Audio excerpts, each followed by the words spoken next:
Bismillahirrahmanirrahim. Assalamualaikum warahmatullahi wabarakatuh. Alhamdulillah, wassalatu wassalamu ala rasulillah Sayyidina Muhammad bin Abdullah wa ala alihi wa ashabihi wa mawala. Amma ba'd.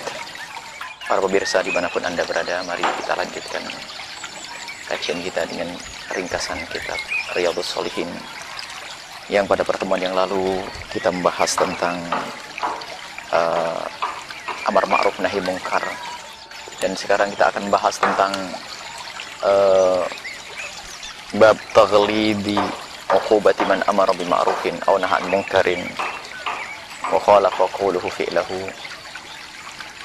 Bab tentang hukuman yang amat berat bagi siapapun yang mengajak kepada kebaikan atau mengajak orang untuk menjauhi kemungkaran, akan tapi omongannya tidak sesuai dengan perilakunya.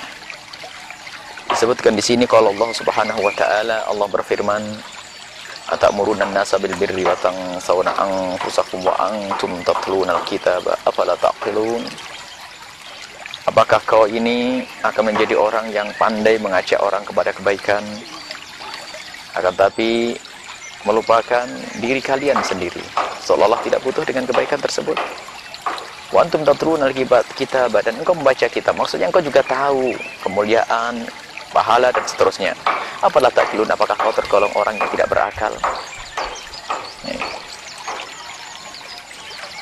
Dan juga Nabi SAW menyebutkan dalam satu riwayat, sami'tu Rasulullah SAW yaqul yu'ta birrajuli yaumal qiyamati fayulqa fin nari. Nanti ada di hari kiamat ada seorang yang dilemparkan ke dalam api neraka, fatandaliku aqtabu batnihi, kemudian keluar isi perutnya. Iduru biha, kemudian dengan isi perutnya yang keluar ia mutar-mutar keliling, kama yadur himaru firraha, seperti himar yang memutari gilingan. Jadi kalau di Arab sana ada gilingan yang diputar dengan himar, jadi memutar-mutar begitu. Jadi ini orang dengan ususnya mutar-mutar. Wa yajtami'u ilahi ahlun nar, kemudian penghuni ahli neraka pada kumpul melihat orang ini, kok aneh bener. Bahkan dalam riwayat lain baunya luar biasa, busuk melebihi yang lainnya. Sementara di neraka itu sendiri busuk, tapi ini lebih busuk daripada yang busuk. Fayaquluna, kemudian orang itu pada bertanya, ya fulan malak, hei pak, kenapa kau? Alam takun ta'mur bil ma'ruf wa tanha 'anil munkar? Bukankah engkau orang yang biasa memerintahkan kepada kebaikan dan menjauhkan orang dari kemungkaran? Fayaqul, maka orang tersebut yang isi perutnya keluar dan berbau busuk itu mengatakan, bala, benar, akulah orang itu. Kuntu amuru bil ma'rufi wala atihi, aku mengajak orang kepada kebaikan, akan tapi aku tidak pernah melaksanakannya. Wa anha 'anil munkari wa atihi, dan aku pun melarang orang melakukan kemungkaran, akan tapi aku ternyata yang melanggarnya. Hadis diriwayatkan oleh Imam Bukhari dan Muslim. Lihat, yang pertama oleh Allah Subhanahu wa taala dianggap sebagai orang yang tidak berakal, dan benar tidak berakal, mengerti, membaca tentang kemuliaan, tentang pahala, dan ngerti tentang hukumannya orang bermaksiat, akan tapi dia pandai ngomong tapi jago maksiat. Naudzubillah. Dia ngerti kemuliaan, kewajiban-kewajiban dari Allah, tapi dia tidak melaksanakan kewajiban. Maka inilah orang yang akan terhinakan dan dihinakan nanti di akhirat.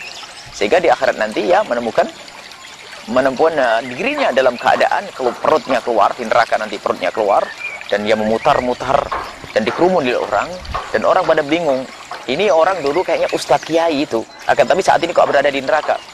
Itulah ulama-ulama yang pandai bertutur kata, akan tapi ilmunya hanya untuk orang lain, akan tapi dirinya pun tidak mendapatkan bagian untuk mengamalkan ilmunya. Naudzubillah. Semoga Allah menjadikan kita semuanya orang yang mendengar ilmu lalu bisa mengamalkannya, mendengar ilmu untuk diri kita sendiri, dan kita menginsyafinya, kemudian kita mengikutinya, mengamalkannya, sehingga kita tidak tergolong sebagai orang yang tidak berakal, dan semoga kita tidak tergolong sebagai orang yang keluar isi perutnya di api neraka jahanam. Kita ingin mendapatkan ilmu yang manfaat, maka inilah peringatan kepada siapapun, wahai hamba yang punya ilmu, jangan simpan ilmumu. Wahai hamba yang punya ilmu, sampaikan ilmumu. Akan tapi ketahuilah, sebelum engkau sampaikan ilmumu, hendaknya engkau mengamalkan ilmu itu untuk dirimu sendiri. Sebab siapapun yang punya ilmu tentang wajiban, keharaman, tapi tidak mengamalkan ilmunya, ia tidak meyakini ilmunya. Dan mungkin kalau dikembalikan, ditarik ke belakang, maka yang salah adalah niatnya. Dia mencari ilmu bukan karena Allah. Dia mencari ilmu bukan karena ingin selamat. Dia mencari ilmu mungkin ingin dipandang sebagai orang alim. Dia mencari ilmu ingin dianggap sebagai orang yang pandai. hanya pengen disanjung sebagai ulama di dunia, akan tapi setelah itu ia tidak mendapatkan kemuliaan di akhirat.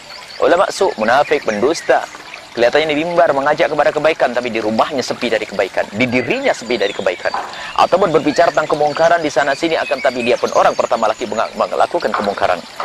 Bahkan dalam riwayat kabura maqtan indallahi an taqulu ma la taf'alun. Sungguh hukumannya besar di hadapan Allah jika kita pandai berkata akan tapi tidak bisa mengamalkannya. Ini semua adalah amalan wajib dan keharaman. Jadi ini adalah amalan wajib dan haram. Sebab kalau sunnah tetap sunnah. Misalnya kalau orang menganjurkan sholat duha tapi belum sholat duha, dia hanya kehilangan kemuliaan saja, tapi tidak sampai masuk neraka jahanam. Ini adalah munafik yang sesungguhnya. Haram, haram, haram, tapi dia melakukannya. Haram, haram, dia melakukannya. Ini wajib, wajib, wajib, tapi dia tidak melakukannya. Dan munafik ada orang semacam ini. Termasuk di antaranya sangat tersembunyi, yang sangat tersembunyi dan tidak diketahui oleh siapapun. Kemungkaran di dalam hati. Mungkin seorang ustadz bisa berbicara tentang kedengkian, tapi di dalam hatinya penuh dengan kedengkian. Mungkin seseorang ustadz berbicara tentang kesombongan, tapi dirinya sangat sombong. Seseorang ustadz berbicara tentang dendam, tapi dirinya adalah pendendam. Na'udzubillah. Semoga Allah menjauhkan kita dari hal-hal yang busuk itu semuanya. Baik, mari kita semuanya koreksi. Kalau kita tergolong orang yang sudah sadar bahwasanya kita harus saling mencintai, dan buah daripada cinta adalah saling menasihati, dan bagian daripada menasihati adalah amar ma'ruf nahi mungkar.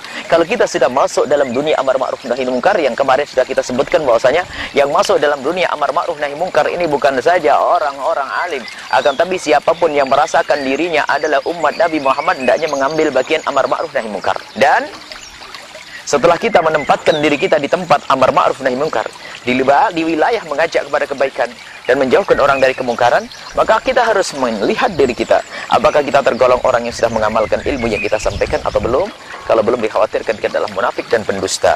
Jika itu hal kewajiban yang kita sampaikan, tapi ternyata kita belum bisa melaksanakan, atau keharaman, ternyata kita masih enteng kita melanggarnya. Mungkin kita melakukan kesalahan, keharaman yang pernah kita sampaikan, akan tapi mungkin kita kepleset, namanya manusia, akan tapi yuk kita segera tobat kembali kepada Allah Subhanahu wa taala. Yang dikhawatirkan adalah orang yang tidak pernah merasakan dosa sebagai dosa, bahkan tidak pernah menyesal dengan dosa, bahkan mungkin bangga dengan dosa.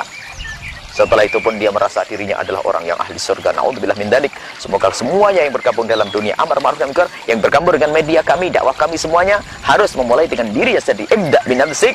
Mulailah itu semuanya dari dirimu sendiri. Amalkan untuk dirimu sendiri. Kemudian apa? Qu anfusakum wa ahlikum, keluarga kita. Kemudian setelah itu kita bisa berbicara di luar sana. Dan semoga Allah mengampuni kita semua dan ulama-ulama kita semua. Semoga dimudahkan untuk mengamalkan ilmu mereka semua. Kita dan mereka semua menjadi ahli surga Allah Subhanahu wa taala. Wallahu a'lam bishawab. Assalamualaikum warahmatullahi wabarakatuh.